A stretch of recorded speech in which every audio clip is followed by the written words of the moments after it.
Capaian 6 bulan pemerintah Prabowo Subianto. Truk amunisi TNI terbakar di Tol Gempol Pandaan.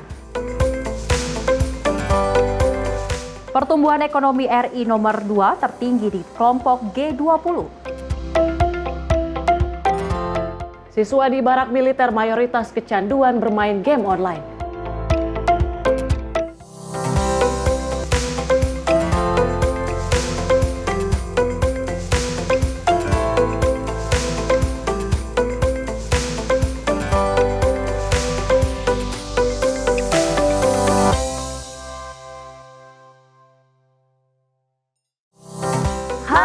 Selamat pagi pemirsa Simpo TV.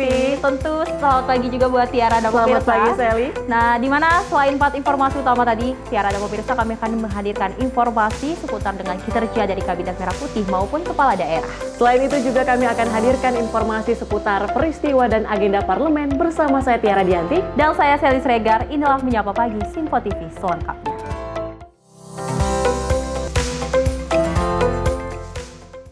Ya pemirsa, kita awali informasinya di mana Presiden Prabowo Subianto menilai pencapaian pemerintah dalam 6 bulan pertama merupakan fondasi kebangkitan nasional, termasuk pengendalian inflasi dan stabilitas harga pangan. Presiden Prabowo juga menyoroti program MBG dan pembentukan Dana Investasi Nasional Danantara sebagai langkah besar untuk konsolidasi aset negara.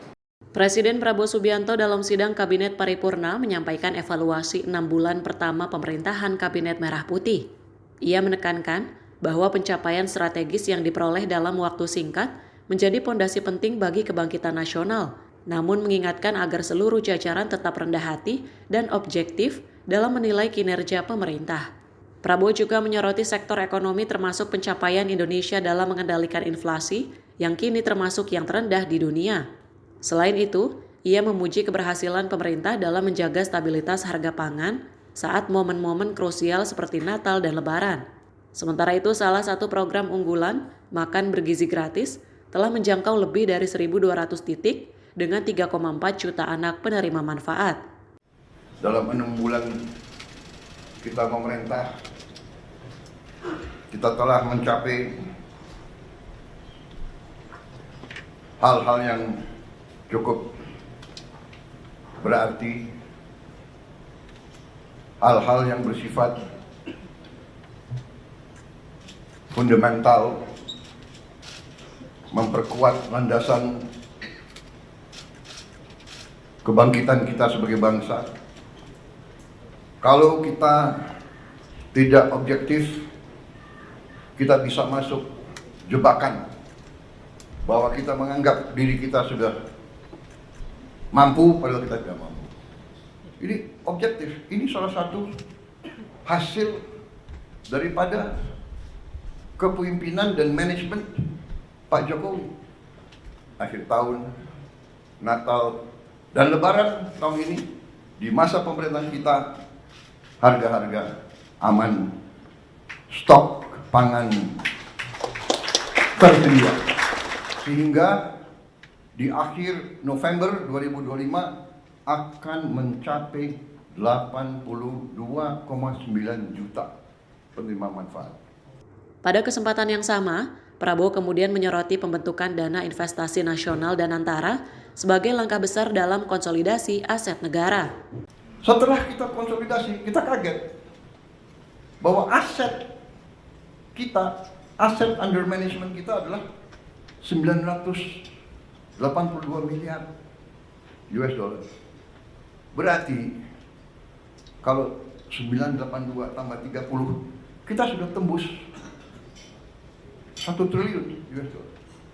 Cek semua konsesi-konsesi HGO, HGB yang sudah jatuh tempo,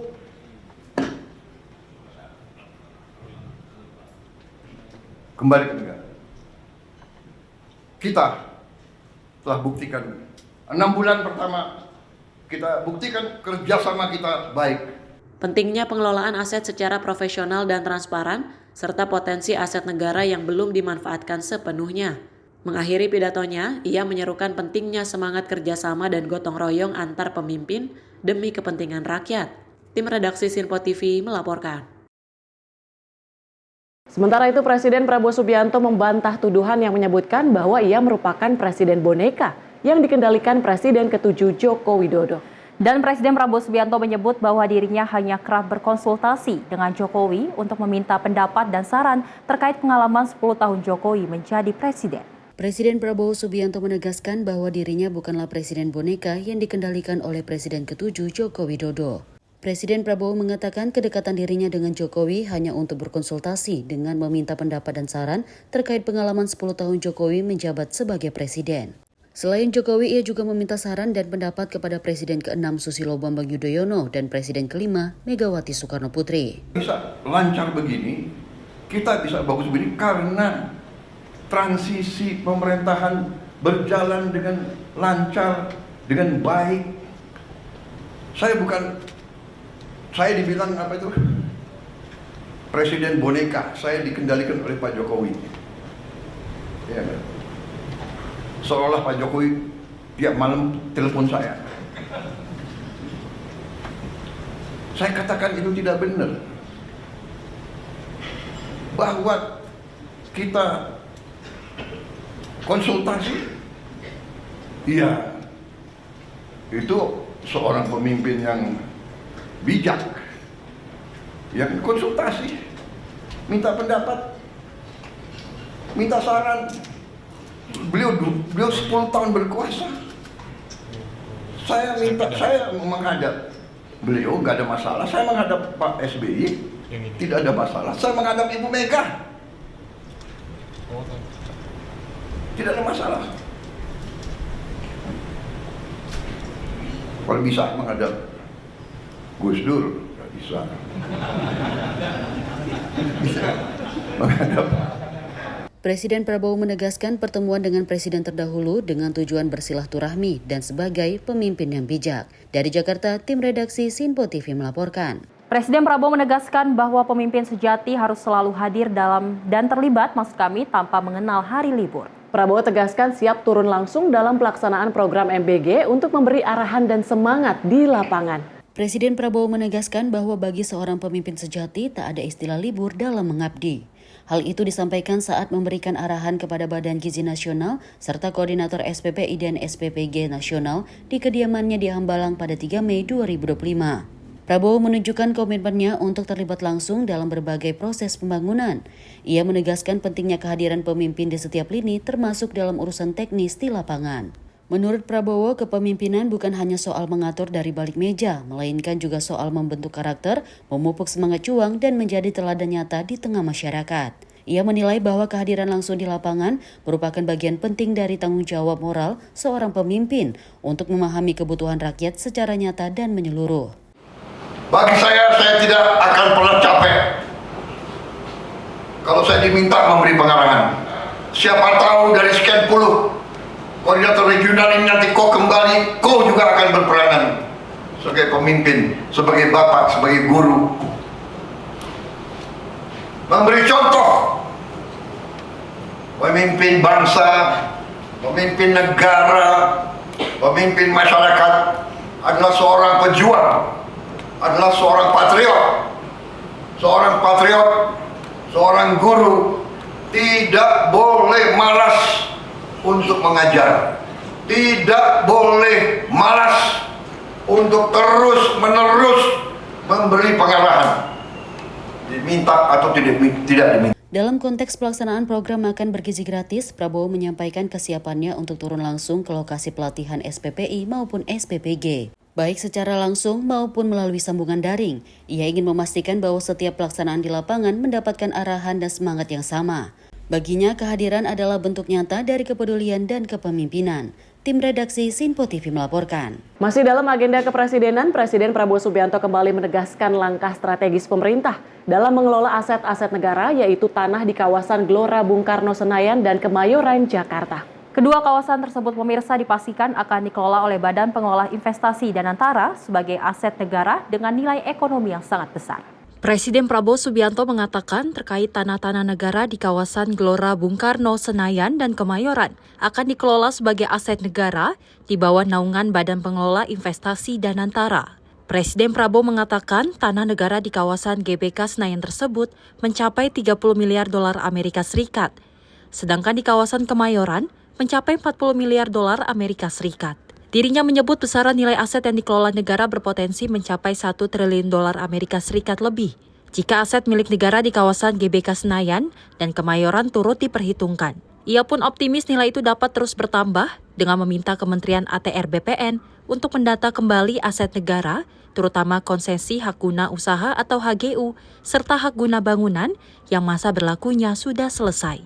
Kita berhasil membentuk suatu dana investasi, konsolidasi aset-aset kita, dan antara Daya Anagata Nusantara. Saudara-saudara, Danantara ini sesuatu yang luar biasa, yang kita tidak sadari bahwa kita begitu kaya. Setelah kita konsolidasi, kita kaget bahwa aset kita, aset under management kita adalah 982 miliar US dollar. Tapi kita konservatif, kita mengatakan ya sekitar 900 lah, ya kan? Dan kita katakan ini aset under management. Ya. Ada yang mengatakan ini dan itu, ya, ada TBK saham, tapi kita manage itu. That's what we are saying. Tahu-tahu kita baru sadar ada aset lagi. Saudara-saudara, Senayan itu, kompleks GBK Senayan, itu nilainya, saya diberitahu oleh para pengusaha, nilainya adalah 25 miliar dolar 10 tahun yang lalu. Jadi sekarang mungkin nilainya naik. Pak Rosan, mungkin apa? 30 miliar? 30 ada. Berarti kalau 982 tambah 30, kita sudah tembus 1 triliun US dollar. Langkah ini diyakini menjadi salah satu cara untuk memperkuat kedaulatan ekonomi nasional dan mengoptimalkan potensi sumber daya negara demi kemakmuran rakyat. Dari Jakarta, tim redaksi Simpo TV melaporkan. Selain itu, pemirsa, Presiden Prabowo Subianto menerima surat kepercayaan dari 8 duta besar luar biasa dan berkuasa penuh di Senat Presiden atau LBBP di Istana Kepresidenan Jakarta. Surat kepercayaan ini sebagai tanda dimulainya pengesahan tugas diplomatik ke-8 duta besar di Indonesia. Presiden Prabowo Subianto menerima surat kepercayaan dari 8 duta besar luar biasa dan berkuasa penuh di Senat Presiden atau LBBP di Istana Kepresidenan Jakarta. Surat kepercayaan ini sebagai tanda dimulainya pengesahan tugas diplomatik ke-8 duta besar di Indonesia. Bahkan penyerahan juga sebagai bentuk komitmen negara-negara sahabat untuk mempererat hubungan diplomatik dengan Indonesia. Adapun acara diawali dengan penyambutan masing-masing duta besar di lapangan di depan Istana Kepresidenan. Para duta besar tersebut diperdengarkan lagu kebangsaan masing-masing. Setelah itu, duta besar luar biasa dan berkuasa penuh menyerahkan surat kepercayaan itu kepada Presiden Prabowo Subianto. Dari Jakarta, tim redaksi Simpo TV melaporkan. Pemirsa, Presiden Prabowo Subianto menghadiri acara Halal Bihalal bersama Purnawirawan TNI AD dan keluarga besar Polri di Balai Kartini, Jakarta pada Selasa sore. Prabowo duduk bersama Wapres ke-6 Republik Indonesia sekaligus mantan Panglima ABRI Jenderal TNI Purnawirawan Tri Sutrisno. Prabowo tiba di Balai Kartini, Jakarta Selatan pada pukul 16.30 waktu Indonesia bagian Barat dan menyalami tokoh-tokoh yang telah menanti di ruangan. Prabowo kemudian duduk semeja dengan Wapres ke-6 RI sekaligus Jenderal TNI Purnawirawan Tri Sutrisno, Menhan Syafri Samsudin, Gubernur DIY Sultan Hamengkubuwono ke-10. Hadir pula dalam acara tersebut Penasehat Khusus Presiden Bidang Politik dan Keamanan, Jenderal TNI Purnawirawan Wiranto, mantan Kepala BIN Hendro Priyono, Ketua Dewan Ekonomi Nasional Luhut Binsar Panjaitan, Menteri Koordinator Bidang Infrastruktur dan Pembangunan Kewilayahan Agus Harimurti Yudhoyono, Kepala BIN Herindra, Penasehat Khusus Presiden Bidang Pertahanan Nasional Jenderal TNI Dudung Abdul Rahman, Kapolri Jenderal Listio Sigit Prabowo serta Panglima TNI Jenderal Agus Subianto. Dalam sambutannya, Presiden Prabowo Subianto menyampaikan undangan acara ini menjadi sebuah kehormatan besar, bisa memberikan sambutan di hadapan seluruh purnawirawan TNI Angkatan Darat. Saudara-saudara sekalian, Terima kasih atas kehormatan yang diberikan kepada saya untuk hadir pada acara ini. Memang terus terang aja saya minta maaf, saya jarang hadir acara-acara semacam ini karena mungkin kebetulan jadwal dan waktunya tidak tepat. Tapi alhamdulillah beberapa hari yang lalu datang pimpinan PPAD menyampaikan undangan dan saya lihat saya bisa hadir sehingga bagi saya ini suatu kehormatan. Dalam kesempatan yang sama, Ketua Umum Persatuan Purnawirawan TNI Angkatan Darat, Maijen Purnawirawan Komarudin Simanjuntak, menyatakan seluruh purnawirawan di Indonesia bangga dan akan selalu berada bersama Presiden Prabowo Subianto. Kami menyampaikan amanah dari para sesepuh, para senior, bahwa kami purnawirawan dan seluruh keluarga besar TNI Polri menyatakan dukungan penuh terhadap seluruh program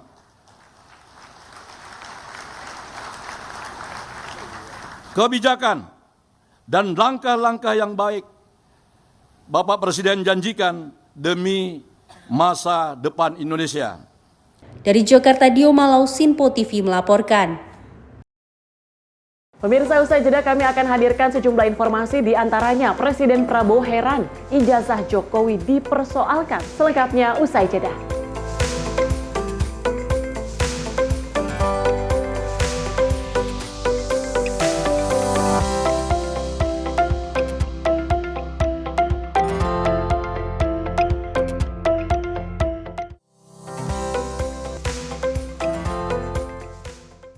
Halo pemirsa, kami kembali hadir dengan sejumlah informasi yang kami himpun dari berbagai penjuru dunia. Rangkaian informasi yang membuat akhir pekan Anda begitu bermakna. Sebuah kelompok di Afrika Selatan memberikan layanan pertunjukan film dengan tenaga surya. Berita yang menjadi sorotan media dari dalam dan luar negeri. Kami hadirkan untuk menemani pekan Anda dalam Sinpo Dunia Sepekan, Sabtu dan Minggu pukul 9 pagi. Hanya di Sinpo TV. Kami hadir dengan rangkaian informasi dari berbagai penjuru dunia. Topik dan isu yang tengah menjadi sorotan mancanegara dikemas dengan lengkap untuk Anda.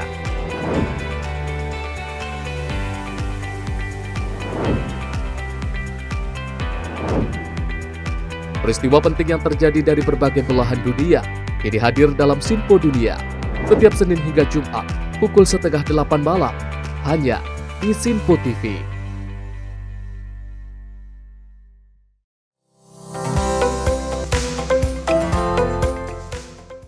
Terima kasih pemirsa, Anda masih menyaksikan Menyapa Pagi Sinpo TV dan kita lanjutkan informasinya.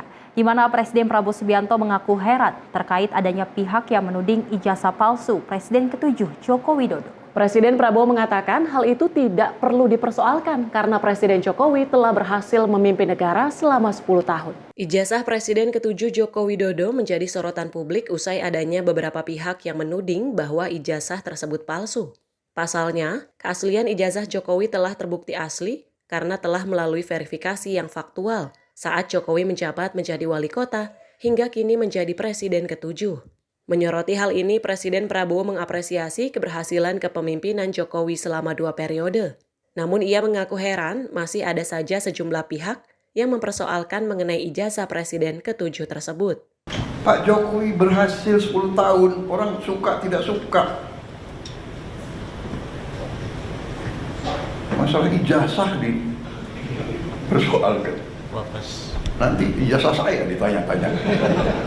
Iya kan? Dari Jakarta, tim redaksi Sinpo TV melaporkan. Kita beralih ke informasi lain, maraknya kasus tindak pidana perdagangan orang yang menimpa warga negara Indonesia, khususnya tenaga kerja migran, menjadi perhatian serius bagi Komisi 1 DPR RI. Dan dari anggota Komisi 1 DPR RI, Slamet Aryadi, meminta kepada pemerintah agar meningkatkan edukasi dan sosialisasi mengenai resiko TPPO kepada masyarakat, terutama bagi yang berencana bekerja ke luar negeri. Maraknya kasus TPPO atau tindak pidana perdagangan orang yang menimpa warga negara Indonesia, khususnya tenaga kerja migran, menjadi perhatian serius bagi Komisi 1 DPR RI. Anggota Komisi 1 DPR RI Slamet Aryadi meminta kepada pemerintah, khususnya Kementerian Luar Negeri, untuk memberikan edukasi dan sosialisasi kepada masyarakat, terutama bagi yang berencana bekerja ke luar negeri. Legislator asal Jawa Timur ini berharap kepada pemerintah, khususnya Kemenlu, dan para duta besar proaktif memberikan pemahaman kepada masyarakat mengenai pentingnya prosedur legal dan perlindungan hukum. Persyaratan untuk berangkat ke luar negeri ini perlu diperketat persyaratannya. Yang kedua, perlu edukasi, bukan hanya mereka mendapatkan informasi ruang kerja di luar langsung dikonsumsi, mereka bayar langsung berangkat. Tanpa ada edukasi, tanpa ada sosialisasi, tanpa ada pengawasan di pemerintah, terjadilah TPPO. Sehingga ini perlu kita antisipasi bersama.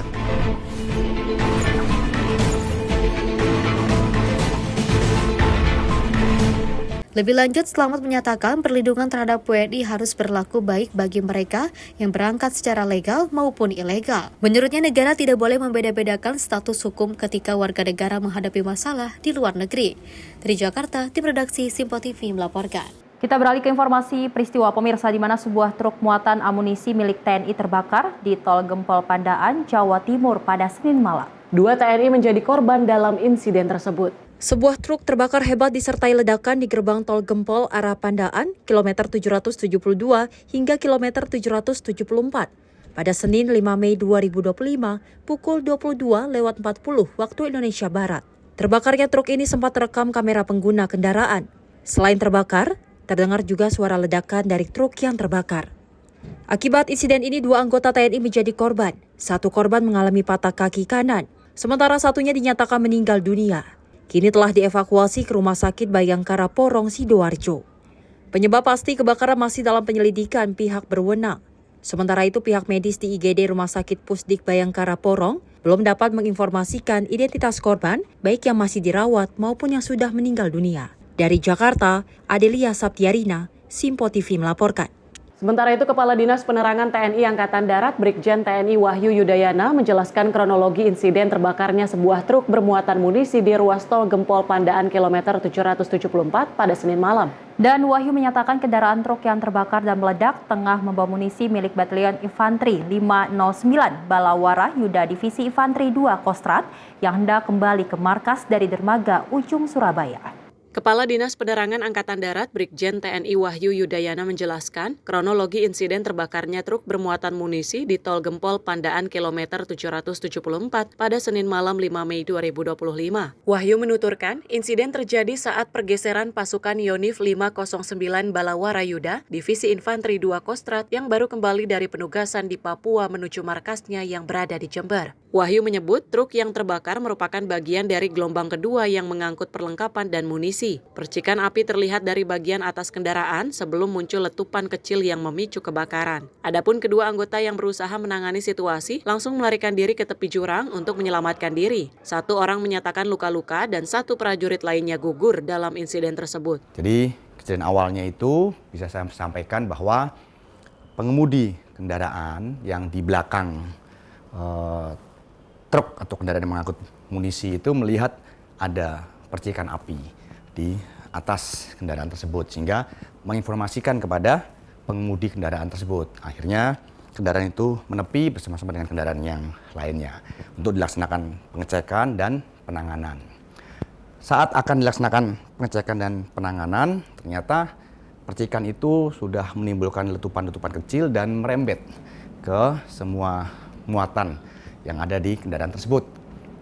Akhirnya ada 2 orang prajurit, yaitu yang 1 Serma Dino dan 1 Serka Untung, menyelamatkan diri dari kendaraan tersebut, melompat ke samping jalan tol yang medannya itu ternyata berupa jurang.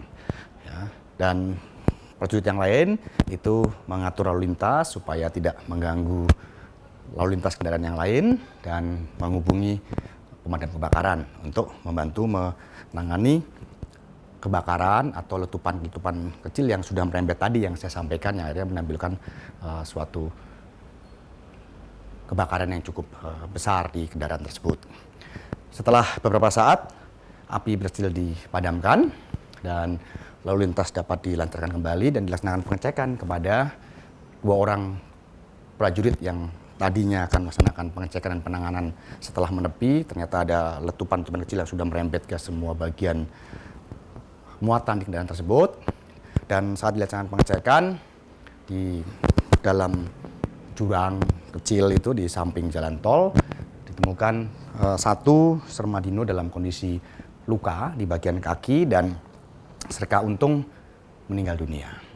Ya, karena mungkin itu malam hari kejadiannya, mereka mengamankan diri melompat, banyak material, banyak kondisi di medan tersebut yang berupa jurang kecil kurang lebih 15-20 meter itu yang tidak mereka ketahui kondisinya. Dan untuk keduanya sudah dievakuasi di Rumah Sakit Bayangkara Sabara, Pusdik Sabara di Jawa Timur. Kepala Dinas Penerangan TNI Angkatan Darat Brigjen TNI Wahyu Yudayana mengungkapkan, TNI Angkatan Darat menyatakan duka yang mendalam dan memberikan perhatian penuh kepada keluarga korban serta berkomitmen menuntaskan investigasi penyebab kebakaran sesuai prosedur. Dari Jakarta, tim Sinpo TV melaporkan.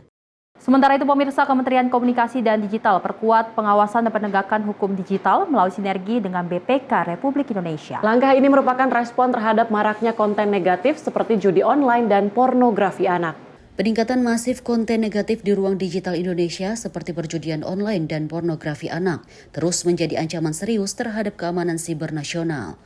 Untuk menghadapi masalah ini, Kementerian Komunikasi dan Digital memperkuat pengawasan dan penegakan hukum digital melalui kerjasama strategis dengan Badan Pemeriksaan Keuangan RI. Menurut Menteri Komunikasi dan Digital Mutia Hafid, langkah ini penting untuk mengatasi konten berisiko yang berkembang pesat. Antara 20 Oktober 2024 hingga 23 April 2025, Komdiji berhasil menangani lebih dari 1,3 juta konten perjudian online yang meliputi 1.192.000 situs judi dan 127.000 konten di media sosial. Untuk mempercepat penanganan, Kemkomdiji meluncurkan sistem kepatuhan moderasi konten yang mewajibkan platform digital untuk menindaklanjuti konten beresiko tinggi dalam waktu 4 jam dan konten negatif lainnya dalam waktu 24 jam. Selain itu, peraturan pemerintah Tunas juga diterbitkan untuk memperkuat perlindungan anak di ruang digital. Atas kehadirannya dan terima kasih untuk meluangkan waktu dalam acara yang cukup sakral bagi kami, tidak hanya karena memang penyerahan LHP kinerja BPK RI adalah sesuatu yang sakral, tapi karena ini juga kali pertama kami melakukannya, Pak. Jadi terima kasih sekali. Penyerahan laporan hasil pemeriksaan ini merupakan perwujudan dari transparansi dan akuntabilitas pertanggungjawaban pengelolaan APBN oleh pemerintah pusat. Tentu kami memiliki komitmen untuk perbaikan berkelanjutan. Kita masih yakin di luar dari apa yang telah kami sebutkan tadi masih banyak lagi ruang untuk perbaikan. Kita amat terbuka untuk masukan dan rekomendasi yang akan disampaikan oleh BPK RI, termasuk beberapa aspek berikut, yaitu belum optimalnya pengguna teknologi custom search engine, belum adanya SOP yang memadai, perlunya penguatan tata kelola pengendalian, dan sebagai informasi kami juga berkomitmen untuk terus melakukan perbaikan berkelanjutan melalui action plan yang mencakup pengembangan teknologi crawling berbasis machine learning, penyusunan SOP pengawasan layanan digital, optimalisasi distribusi dan fungsi TKP PSE, penataan sistem verifikasi dan validasi konten secara integratif dan akuntabel, peningkatan kualitas dan pemantauan SDM pengelola konten. Anggota 3 BPK RI Aksanul Kak memberikan apresiasi atas langkah-langkah progresif yang diambil oleh Komdiji, mencatat bahwa 82,2% rekomendasi BPK telah ditindaklanjuti, jatuh melampaui rata-rata nasional sebesar 75%. Ia juga menyoroti kemajuan dalam penyelesaian kerugian negara dan mendorong agar kasus yang belum terselesaikan agar segera ditindaklanjuti. Secara penyerahan LHP BPK di kantor Komdiji dihadiri oleh Wakil Menteri Komunikasi dan Digital Nizar Fatria serta pejabat tinggi lainnya. Tim redaksi Sinpo TV melaporkan. Kita beralih ke informasi lain. Petugas penyelenggara ibadah haji Arab Saudi memastikan bahwa selama di Tanah Suci, jamaah Indonesia mendapat layanan catering yang diberikan setiap hari. Nantinya pemirsa, paket makanan jemaah haji menggunakan bumbu yang berasal dari produk bumbu Indonesia agar menghadirkan cita rasa Nusantara. Petugas penyelenggara ibadah haji atau PPIH Arab Saudi memastikan bahwa jamaah haji Indonesia di Tanah Suci akan menerima layanan catering setiap hari dengan menu yang mencerminkan cita rasa Nusantara. Pengawas konsumsi catering haji PPIH Arab Saudi Dadang Suratman menjelaskan bahwa jamaah akan mendapatkan 3 kali makan dalam sehari, yaitu sarapan pagi, makan siang, dan makan malam selama berada di Tanah Suci. Dalam upaya menghadirkan cita rasa khas Indonesia, Dadang mengatakan bahwa bahan bumbu yang digunakan berasal dari Indonesia. Nantinya menu makanan para jamaah akan bervariasi seperti telur dadar, teri kacang, orek tempe, hingga buah-buahan. Haji tahun ini alhamdulillah kita sudah mendapatkan bumbu asli dari Indonesia, bumbu jadi dengan harapan cita rasa Indonesianya, aromanya bisa dimunculkan di Saudi ini. Jadi mereka memasak sudah menggunakan bumbu jadi, bumbu pasta yang fresh, dan itu menunya menu-menu Indonesia alhamdulillah. Jadi kita mulai tahun 2022 setelah COVID itu 3 kali makan. PPIH Arab Saudi memastikan bahwa menu untuk jamaah haji telah mempertimbangkan aspek kecukupan nutrisi seperti karbohidrat, protein, beragam vitamin yang dibutuhkan jamaah haji di Tanah Suci. Tim redaksi Sinpo TV melaporkan. Pemirsa, bus antar lintas Sumatera mengalami kecelakaan tunggal hingga terguling di dekat Terminal Bukit Surungan, Kota Padang Panjang, Sumatera Barat pada Selasa 6 Mei 2025. Kecelakaan ini menyebabkan 12 orang tewas dan sebagian penumpang dilarikan ke rumah sakit. Jumlah korban tewas akibat kecelakaan bus ALS atau antar lintas Sumatera di Padang Panjang menjadi 12 orang. Total korban 35 orang sudah dievakuasi ke rumah sakit. Bus ALS yang mengalami kecelakaan itu rute Medan Bekasi dengan nomor polisi B7512 FGA. Kecelakaan diduga akibat hilangnya fungsi pengereman pada bus yang juga melaju dari arah Bukit Tinggi menuju Kota Padang. Penumpang yang terjepit di bus berhasil dievakuasi. Korban luka-luka kini menjalani perawatan di rumah sakit terdekat. Maupun Basarnas dari pihak kepolisian maupun Satpol PP, Dinas Perhubungan, seluruh stakeholder telah hadir untuk membantu evakuasi. Untuk jumlah belum dapat kita data dulu, nanti kita sinkron masalah jumlahnya berbeda-beda, nanti akan diupdate kembali. Berarti ada korban jiwa pasti Bang? Untuk saat sekarang ini ada beberapa korban jiwa. Ya. Bang, dugaan kecelakaan tunggal nih Bang? Ya. Kecelakaan tunggal. Dugaan sementara penyebabnya apa? Dugaan sedang dilakukan penyidikan untuk pengembangan oleh Kanit kita, yaitu Kanit Laka.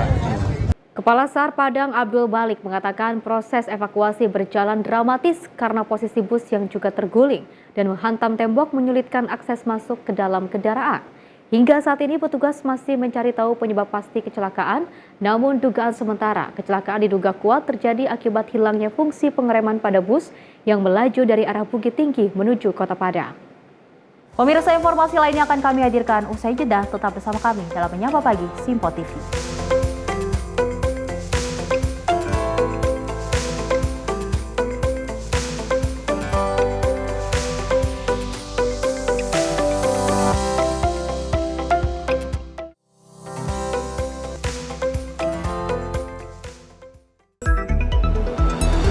Jadilah yang pertama mengetahui perkembangan terkini seputar informasi dari lembaga parlemen. Punya data nasional, tidak ada satupun backup berarti kan? Tiba-tiba ada putusan yang nggak masuk akal dan seperti ini gitu loh. Kita biarkan rekomendasi kepada KPK, periksa!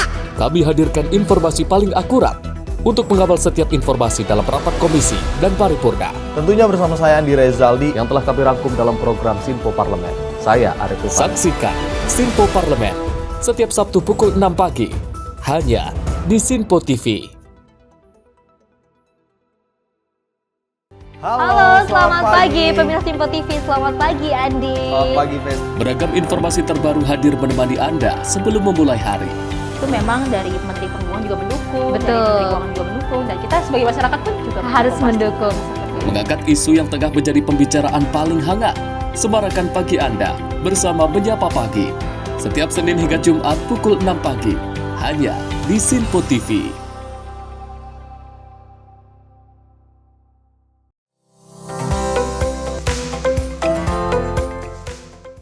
Anda kembali menyaksikan Menyapa Pagi. Pemirsa, Komisi 9 DPR menggelar dengar pendapat bersama Kepala Badan Gizi Nasional Dadan Hindayana di Kompleks Parlemen Senayan, Jakarta. Rapat tersebut pemirsa digelar dalam rangka mendengar masukan sekaligus evaluasi program makan bergizi gratis di 4 bulan pertama. Komisi 9 DPR menggelar dengar pendapat bersama Kepala Badan Gizi Nasional Dadan Hindayana di Kompleks Parlemen Senayan, Jakarta. Rapat tersebut merupakan sebagai bentuk evaluasi dari pihaknya mengenai program makan bergizi gratis di 4 bulan pertama. Kepala Badan Gizi Nasional mendapatkan masukan dari DPR agar anggaran MBG bisa lebih ditingkatkan, serta permasalahan-permasalahan MBG dapat diselesaikan. Alhamdulillah hari ini kita sudah melakukan rapat dengar pendapat dengan Komisi 9 DPR RI yang pada intinya sebetulnya menyampaikan laporan kemajuan termasuk evaluasi pelaksanaan program makan bergizi untuk tadi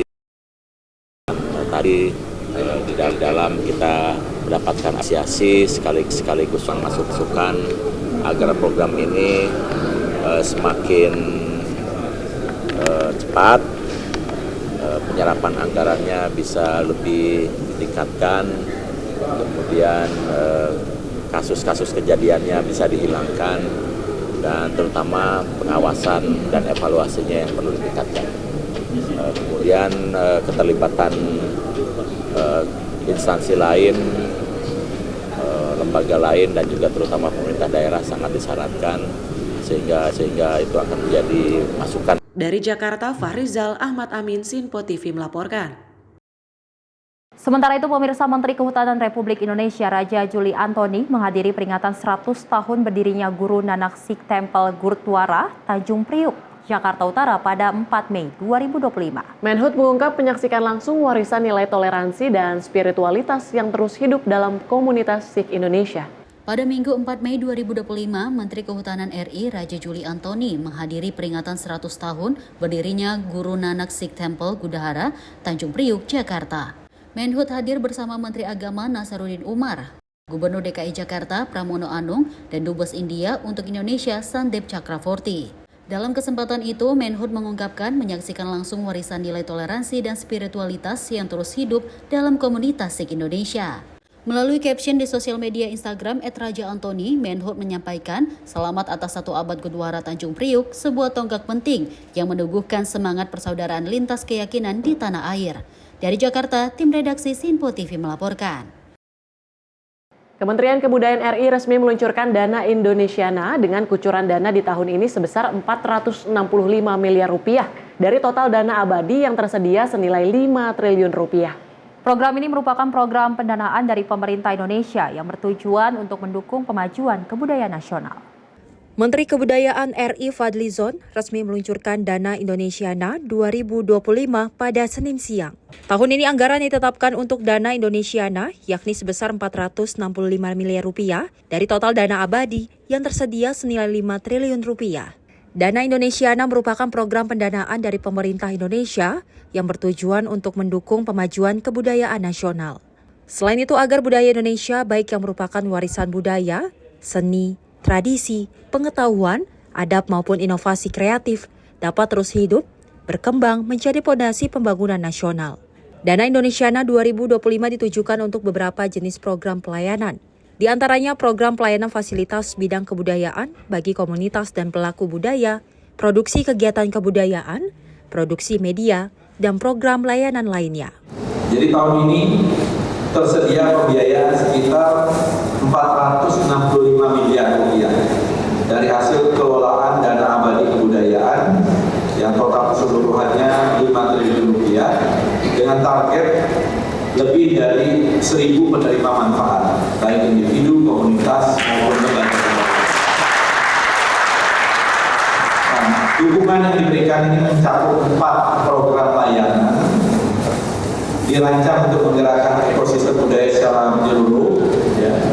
Yang pertama adalah fasilitasi bidang kebudayaan bagi komunitas dan pelaku budaya, termasuk dukungan institusional untuk organisasi kebudayaan, dukungan perjalanan kegiatan budaya, kewirausahaan budaya, restorasi dan pemeliharaan artefak budaya, serta program Sustainable Cultural Heritage. Dana Indonesiana juga merupakan bentuk dari keberpihakan pada pelaku budaya di seluruh Indonesia melalui mekanisme yang inklusif transparan, dan berkelanjutan. Mengingat dana ini juga menyasar sampai ke daerah 3T. Dari Jakarta, Gio Malau, Simpo TV melaporkan. Pemirsa, dari Menteri Koordinator Bidang Perekonomian Erlangga Hartarto mengungkapkan jika pertumbuhan ekonomi Indonesia sebesar 4,87% pada kuartal pertama tahun 2025. Indonesia menempati nomor 2 tertinggi setelah Cina di negara-negara G20 yang mencatat pertumbuhan negara Cina sebesar 5,4%. Hal tersebut disampaikan oleh Menteri Koordinator Bidang Perekonomian Erlangga Hartarto usai melakukan penandatanganan dengan pemerintah Jepang mengenai proyek geotermal di kantor Kementerian Koordinator Bidang Perekonomian. Erlangga menyebutkan jika pertumbuhan ekonomi Indonesia sebesar 4,87% dari kuartal pertama dan menempati peringkat kedua tertinggi pertumbuhan ekonomi setelah Cina di antara negara-negara G20. Erlangga juga merinci capaian Indonesia berhasil melampaui negara-negara lain seperti Malaysia, Singapura, Spanyol. Namun Indonesia masih berada di bawah Vietnam yang mencatat pertumbuhan tertinggi di kawasan ASEAN pada kuartal yang sama. Pertama, terkait dengan pertumbuhan ekonomi, Indonesia tumbuh 4,87 dan untuk negara G20 kita pertumbuhannya nomor 2 tertinggi di bawah China yang tumbuh di 5,4. Kita masih di atas Malaysia yang 4,4. Kemudian Singapura yang 3,8, kemudian Spanyol yang 2,9. Khusus untuk ASEAN itu kita sedikit di bawah Vietnam. Jadi terkait dengan perkembangan selanjutnya nanti kita lihat di kuartal berikutnya, karena kita lihat di kuartal berikutnya ini diharapkan anggaran pemerintah sudah mulai berjalan, sehingga momentum pertumbuhan bisa dijaga. Terkait dengan pembicaraan dari negosiasi, karena masih dalam pembicaraan awal, jadi tetap konsisten diberitahukan nanti sesudah ada progresnya. Terima kasih. Wassalamualaikum warahmatullahi wabarakatuh. Sebelumnya, Badan Pusat Statistik menyebut jika pertumbuhan ekonomi Indonesia di kuartal pertama berada angka 4,87% secara tahunan. Dari Jakarta, Dio Malau, Simpo TV melaporkan. Pemirsa, program pendidikan dan pemantapan pimpinan nasional Angkatan 25 tahun anggaran 2025 mendapatkan animo yang cukup tinggi dari kalangan aparatur sipil negara dan non-ASN yang akan berlangsung mulai Mei hingga September 2025. Dan dari Gubernur Lemhanas Aceh Hasan Sazili ini mengatakan dari 124 orang yang mendaftar program P3N, pihaknya harus memilih 40 orang pendaftar dari unsur ASN dan juga non-ASN. Hal itu disampaikan Gubernur Lemhanas Aceh Hasan Sazili dalam pembukaan program pendidikan dan juga pemantapan pimpinan nasional Angkatan ke-25 di Gedung Pancagatra Lembaga Pertahanan Nasional, Jalan Medan Merdeka Selatan, Jakarta Pusat. Dalam program pendidikan ini terdapat 124 orang ikut mendaftarkan diri. Dari 124 orang tersebut akan diseleksi menjadi 40 orang dari unsur ASN dan juga non-ASN. Sementara itu untuk kalangan dari TNI Polri dan Jaksa akan dipercayakan kepada institusi masing-masing. Tahun ini khusus untuk ASN dan non-ASN yang mendaftar untuk mengikuti pendidikan ini ternyata mendapatkan animo yang cukup tinggi. Khususnya dari kementerian atau lembaga dan organisasi kemasyarakatan. Kami harus memilih 40 dari 124 pendaftar dari unsur ASN dan non-ASN.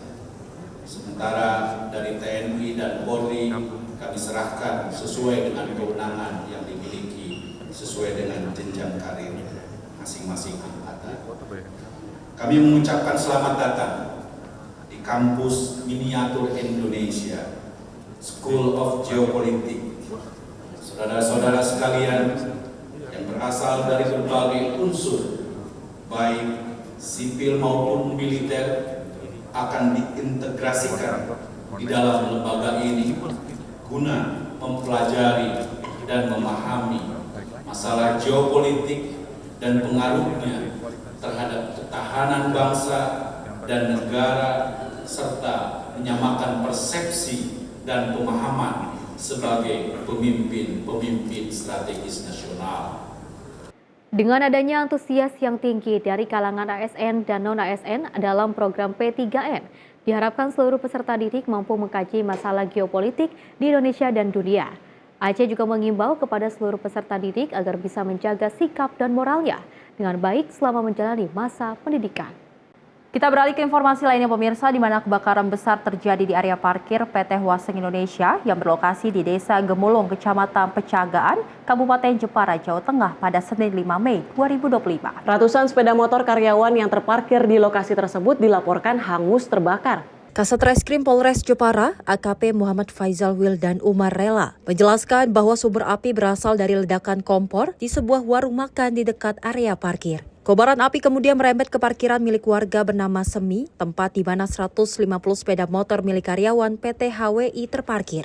Beruntung tidak ada korban jiwa dalam insiden tersebut. Api berhasil dipadamkan dalam waktu sekitar 30 menit dengan bantuan 4 unit mobil pemadam kebakaran. Dalam rekaman video amatir yang beredar, tampak asap hitam pekat membumbung tinggi dari area kebakaran. Api membakar habis seluruh isi parkiran, menyisakan ratusan rangka motor yang hangus. Kasih Penanggulang Kebakaran atau Satpol PP dan Damkar Kabupaten Jepara, Suranda menyampaikan bahwa tidak ada korban jiwa atas peristiwa tersebut. Namun kerugian ditaksir mencapai 2,2 miliar rupiah. Suranda menyampaikan bahwa kobaran api atau jago merah menyambar area parkir sepeda motor dan warung makan setempat. Tim redaksi Simpo TV melaporkan. Usai jeda kami akan hadirkan informasi menarik lainnya. Tetaplah bersama kami di Simpo TV.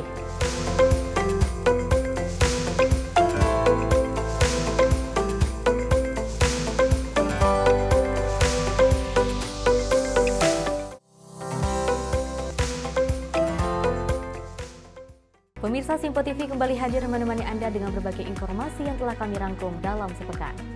Sajian lengkap informasi sepekan kami hadirkan untuk Anda. Badan Legislasi DPR menemui masa unjuk rasa di depan gedung DPR RI Senayan, Jakarta. Menemani akhir pekan Anda bersama keluarga dengan rangkuman berita menyeluruh dalam Simpo Sepekan setiap minggu pukul 6 pagi hanya di Simpo TV. Halo, selamat malam pemirsa. Senang sekali rasanya kami mengisi ruang informasi Anda. Akhiri aktivitas Anda dengan rangkuman perkembangan peristiwa yang terjadi sepanjang hari.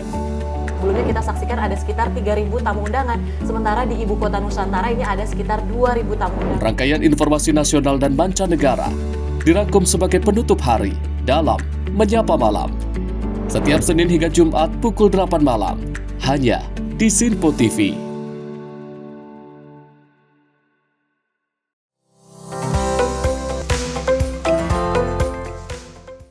Selamat pagi pemirsa, Anda masih menyaksikan Menyapa Pagi Simpo TV dan kita lanjutkan informasinya. Di mana Gubernur DKI Jakarta Pramono Anung meresmikan Taman Anak Sejahtera Arutala di Kelurahan Kebon Bawang, Jakarta Utara pada Senin 5 Mei 2025. Pramono mengatakan Taman Anak Sejahtera yakni fasilitas khusus bagi anak-anak dari keluarga miskin ekstrim yang membutuhkan layanan pengasuhan dan pendidikan sejak usia dini. Peresmian TAS Arutala ini menunjukkan perhatian Pemprov DKI Jakarta terhadap penyediaan fasilitas umum berupa penitipan dan pendidikan untuk anak-anak dari keluarga prasejahtera.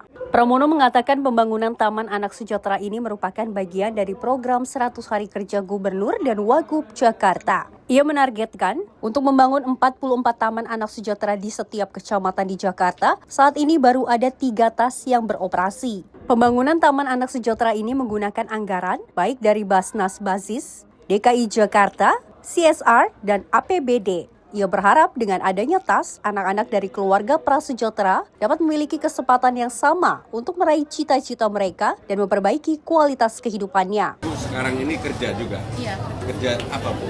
Catering. Tapi melihat fasilitas ini, Ibu percaya nggak bahwa anak Ibu akan ditangani secara lebih baik? Saya sih lebih merasa aman maksudnya. Iya, karena dokternya ada, fasilitas tempat tidurnya ada, makannya 3 kali, ada susu, pendidikan, mudah-mudahan lagu ini bisa memberikan manfaat yang baik bagi anak Ibu. Bu, suami kerja apa? Ibu sendiri? Pokoknya begini Bu, kalau bisa anak yang di sini ini sepenuhnya biar ditangani oleh Taman Anak Sejahtera ini supaya mereka bisa terdidik lebih baik. Kepala Dinas Sosial DKI Jakarta Premila Sari menambahkan Taman Anak Sejahtera Arutala berfungsi sebagai daycare yang memberikan pendidikan, tempat bermain sambil belajar, dan pemenuhan kebutuhan sehari-hari untuk anak. Tim redaksi Simpo TV melaporkan. Informasi selanjutnya, Kementerian Pekerjaan Umum bersama pemerintah daerah melakukan groundbreaking pembangunan flyover Sitinjau Lawik, Panorama 1 Padang, Sumatera Barat. Dan dari Menteri Dodi berharap pekerjaan konstruksi flyover Sitinjau Lawik dapat berjalan lancar sehingga segera bermanfaat untuk masyarakat. Menteri Pekerjaan Umum Dodi Hanggodo melakukan groundbreaking tanda dimulainya pembangunan flyover Panorama 1 di Kecamatan Lubuk Kilangan, Kota Padang, Sumatera Barat. Kehadiran flyover ini sudah sangat dinantikan masyarakat karena akan mengurai simpul kemacetan dan mengurangi risiko kecelakaan pada jalur Sitinjau Lawik yang terkenal memiliki kelokan tajam dan gradien ekstrim. Dodi mengatakan proyek ini bertujuan untuk mengurangi kecelakaan yang selama ini sering terjadi. Terlebih ia ingin bahwa jalur ini dapat memperlancar perekonomian di Padang karena jalur tersebut merupakan ruas utama menuju Pelabuhan Teluk Bayur. Ini utamanya sebetulnya berawal dari bagaimana mengurangi kecelakaan yang selama ini sering terjadi di ruas ini. Tapi sampai itu, karena ini adalah ruas utama untuk masuk ke Pelabuhan Teluk Bayur dan beberapa kota kabupaten di sekitar. Ini juga pasti selain untuk mengurangi accident, juga pasti untuk lebih memperlancar pertumbuhan ekonomi untuk Kota Padang. Diketahui jalur Sitinjau Lawik 1 merupakan daerah rawan kemacetan dan kecelakaan karena memiliki tikungan atau geometrik jalan yang cukup tajam, sehingga diperlukan penanganan dengan melakukan perubahan geometrik melalui pembangunan jalan baru yang sesuai dengan standar teknis keselamatan dan kenyamanan lalu lintas. Tim redaksi Simpo TV melaporkan. Pemirsa, pengiriman siswa bermasalah ke barak militer akan terus dilakukan secara bertahap di Jawa Barat.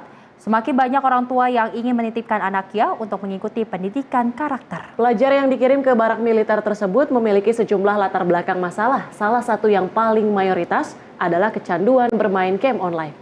Dedi mengungkapkan pengiriman pelajar nakal akan terus dilakukan secara berkala. Apalagi permintaan dari orang tua agar anak-anaknya dikirim ke barak militer terus meningkat. Dedi menegaskan bahwa pelajar yang dikirim ke barak tidak akan ditempa dengan standar pendidikan militer. Pelajar yang dititipkan di barak militer hanya ditempa soal kedisiplinan hingga pengelolaan mental dan karakter dalam menolak hal-hal negatif. Kendati demikian, Dedi memastikan para siswa tetap mendapatkan pembelajaran seperti di sekolah. Hanya saja, tingkat kedisiplinan dan beberapa kegiatan lainnya langsung ditangani oleh anggota TNI dan pihak profesional terkait lainnya. Tim redaksi Simpo TV melaporkan. Pemirsa, tim SAR gabungan akhirnya berhasil mengevakuasi jenazah pendaki asal Jember yang jatuh di Gunung Saeng, Bondowoso, Jawa Timur. Proses evakuasi yang berlangsung selama 12 jam terbilang dramatis karena medan yang sulit, terjal, dan juga beresiko tinggi. Bondowoso, tim SAR gabungan akhirnya berhasil mengevakuasi jenazah Fahrul Hidayatullah, 18 tahun, dari jurang Gunung Saeng dengan kedalaman sekitar 150 meter pada Minggu 4 Mei 2025, sekitar pukul 12.00 waktu Indonesia Barat. Proses evakuasi jenazah korban berlangsung cukup dramatis dan memakan waktu 3 hari karena kondisi medan dan cuaca yang cukup ekstrim. Setelah berhasil mengevakuasi jenazah korban ke atas tebing, selanjutnya tim SAR gabungan bekerja sama mengevakuasinya secara estafet ke posko SAR gabungan. Sekitar pukul 16.50 waktu Indonesia Barat, jenazah korban tiba di Puskesmas Pembantu Sumberwaru untuk kemudian dibawa ke Rumah Sakit Bayangkara Bondowoso guna mendapatkan penanganan lebih lanjut oleh petugas yang berwenang. Diketahui bahwa kejadian yang dialami korban berawal saat ia dan 4 orang temannya turun mendaki Gunung Saeng pada Kamis 1 Mei lalu pukul 7.28 waktu Indonesia Barat melalui jalur desa Sumberwaru. Saat dalam perjalanan turun, sekitar pukul 13.30 waktu Indonesia Barat, korban terjatuh ke jurang karena kondisi hujan badai. Tim redaksi Simpo TV melaporkan. Selain itu, pemirsa, kapal feri Muklisa yang melayani rute Balikpapan Penajam dilaporkan tenggelam di perairan Teluk Balikpapan pada Senin sore. Diduga kapal mengalami bocor pada bagian lambung. Pihak berwenang terus menyelidiki dan fokus pada evakuasi dan penyelamatan. Insiden tragis terjadi pada kapal feri KMP Muklisa yang tenggelam di perairan Teluk Balikpapan, Provinsi Kalimantan Timur pada Senin sore sekitar pukul 15.30 WITA. Kapal yang melayani rute penyeberangan Balikpapan Penajam Pasir Utara ini diduga mengalami kebocoran dan kerusakan pada bagian komponen mesin sebelum akhirnya karam bersama sejumlah kendaraan yang diangkutnya. Belum ada keterangan resmi dari pihak berwenang terkait total penumpang dan penyebab insiden tersebut yang membuat masyarakat semakin cemas. Warga setempat mengungkapkan kesedihan yang mendalam dan tak kuasa menahan air mata saat menyaksikan video yang beredar di media sosial. Tim gabungan dari Basarnas, Polisi Perairan, BPBD, TNI AL, dan sejumlah relawan terus berupaya keras di lokasi kejadian. Proses pencarian terus dilakukan dengan penuh harapan agar korban yang hilang segera ditemukan. KMP Muklisa dikenal sebagai salah satu andalan warga dalam menyeberangi Teluk Balikpapan, menghubungkan dua daerah penting di Kalimantan Timur. Insiden ini memicu sorotan terhadap keamanan dan kelayakan armada penyeberangan yang beroperasi, serta meningkatkan kesadaran akan pentingnya keselamatan dalam perjalanan laut. Tim redaksi Sinpo TV melaporkan. Informasi tadi pemirsa sebagai penutup jumpa kita kali ini dalam Menyapa Pagi Sinpo TV. Mewakili seluruh kerabat kerja yang bertugas, saya Tiara Dianti. Dan saya Selis Regar. Terima kasih dan sampai jumpa.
Sinpo TV, News, Sport, Entertainment.